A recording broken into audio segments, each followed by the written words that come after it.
I'm Steve Verrill. I operate Verrill Farm with my wife and daughter in a partnership. I was born on the farm about 84 years ago, 85 years ago, 86 years ago. I decided I liked farming when I was probably 8 or 10 years old and been with it ever since. Took a few years off to go to Cornell and pick up a little more about it. It was a dairy farm most of my life, and we rented land all over creation to grow feed for 250 head of dairy cattle. About 35 years ago, I put all the land we owned, which wasn't much, into an agricultural preservation restriction, and was able to convince the owners of 4 or 5 parcels I've been renting to do the same.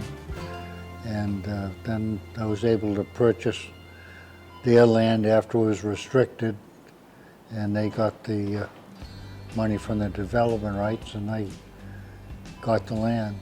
And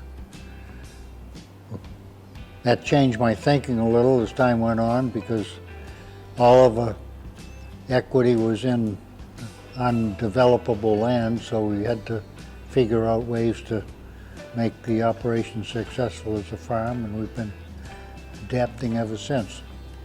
In 1990, we sold the dairy herd because there were ways to lose money without working so hard as you had to do it at a dairy farm. So we switched over to produce. We've been growing a few acres of strawberries and vegetables before. We completely flipped to all produce. And we started out with pick your own and farmers markets. We built that up to 8 farmers markets in 1994, I think.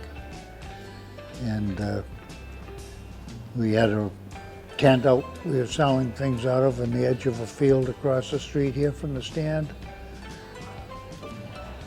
And when we got some bad weather in the fall, we decided it was time to think about a farm stand, and the next spring we moved into our first farm stand, and that was quite successful, and we built an addition on it after 4 or 5 years.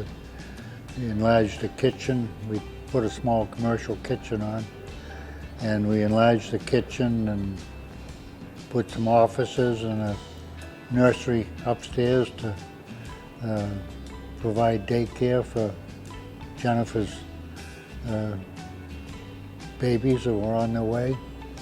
And that went along until 2008. We had a fire and the whole thing burned, and we set about developing plans and getting going quickly, and a year to the day after the fire we moved into a new stand, and we've been going ever since. We do quite a lot of prepared food in the stand, and we grow about 150 acres of mixed vegetables in Concord and Sudbury mostly, a few in Lincoln. And do a retail business year-round, but in the summer we have most of our own produce, and we buy fruit from local orchards and try to use as many local vendors as we can. Compared to a supermarket, there's quite a difference in paying bills, because we have over 100 different vendors we deal with one way or another, and supermarket probably has a handful. So we don't do the volume, but it gets more complicated, more involved as we try to work local. I'm on the Concord Ag Committee, and the committee's been sponsoring a farmers market in the center of town one day a year in September.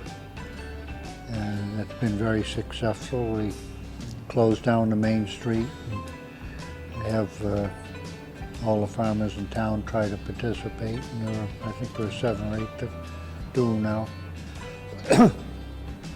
And it gets people out. You see neighbors mixing with neighbors and getting acquaintances renewed, as well as buying a little fresh produce and seeing what else is available from different farms around.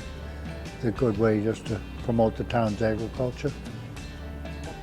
And I think of the plowed field as a clean canvas, and when we start planting seeds, we're using delayed action paint that paints a pretty picture of different patterns of different colors of lettuce and all different plants and different shapes of beds and rows and things, and makes a pretty picture in the summer. I kind of like that, but aside from that, it's a challenge, and I suppose it's like competing in an athletic event. Each season's a new challenge, and you try to see if you can make it through and have it successful.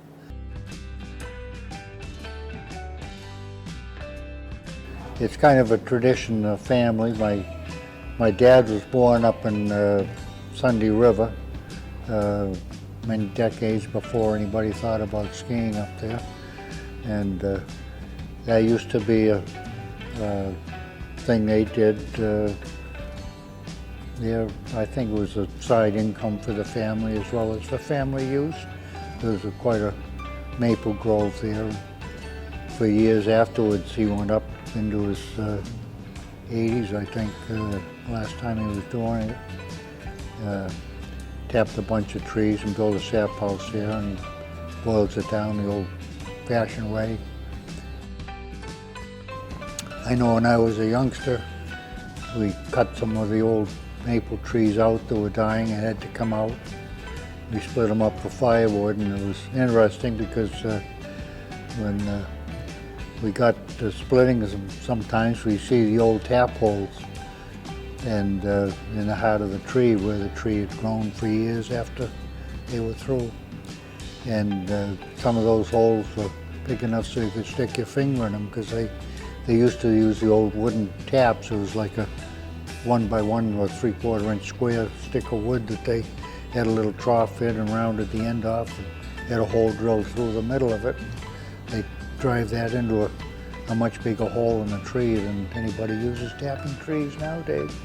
But you could see the history of it in the old trees. So it's been kind of a tradition. We usually just tap a few trees around the house now to get some for home consumption and give away a little bit.